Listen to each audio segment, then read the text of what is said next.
आप लोगों ने बड़े बूढ़ों को जरूर कहते हुए सुना होगा कि पैसे को आसमान खा गया या जमीन निकल गई, लेकिन क्या आपने ये सब होते हुए देखा है कि हजारों करोड़ रुपए को कचरा खा गया?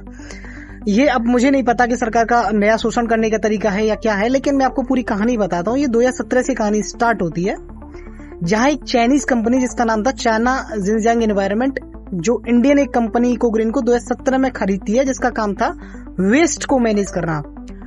और रफली वो उसमें 428 करोड़ रुपए इन्वेस्ट करते हैं ताकि गुड़गांव और जो फरीदाबाद का वेस्ट है उसे मैनेज किया जा सके और उस पे जो लैंडफिल्स पे उसका जो डिपेंडेंस है उसे कम किया जा सके। लैंडफिल्स मतलब जो कचरे का ढेर होता है, कहीं पे डंप यार्ड्स होते हैं उस पे। लेकिन इसके बाद भी होता क्या है कि जो कंपनी जो है ये वेस्ट मैनेजमेंट इंफ्रास्ट्रक्चर को मेंटेन करने में बुरी तरीके से फेल हो जाती है और जो बंदवारी हिल्स लैंडफिल्स हैं वो लगातार बढ़ते हुए चले जाते हैं। इसके बावजूद भी गवर्नमेंट इन लोगों को 325 करोड़ रुपए देती है इस कंपनी को वेस्ट मैनेजमेंट के लिए, जो हमारा तुम्हारा पैसा था, टैक्स पेयर्स का पैसा था। और ध्यान रखना 157 करोड़ रुपए सिर्फ गुड़गांव के द्वारा इन्हें अलोकेट किए गए थे, सिर्फ इस चीज के लिए कि अच्छे से वेस्ट मैनेजमेंट किया जा सके।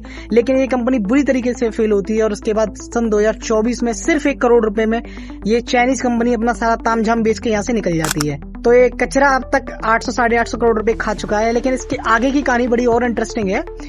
इसके बाद इस कंपनी के जाने के बाद सरकार 532 करोड़ के नए टेंडर्स निकालती है, जिसमें 9 कंपनीज इनरोल करती है। उसमें 6 कंपनीज डेडलाइंस तक कंप्लीट नहीं कर पाती, उन्हें छोटी मोटी पेनल्टी देके वो चली जाती हैं।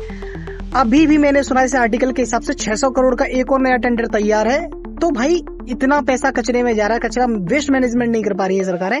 हो क्या रहा है मुझे ये समझ में नहीं आ रहा है कि इंफ्रास्ट्रक्चर की कमी है कि स्कैम करने का तरीका है, क्या हो रहा है कि ये एक मुझे लग रहा है कि कुछ दिन बाद एक खबर आएगी कि एक हजारों करोड़ रुपए का नया कचरा स्कैम चालू हो रहा है। तो भाई सोचिए समझिए हो क्या रहा है।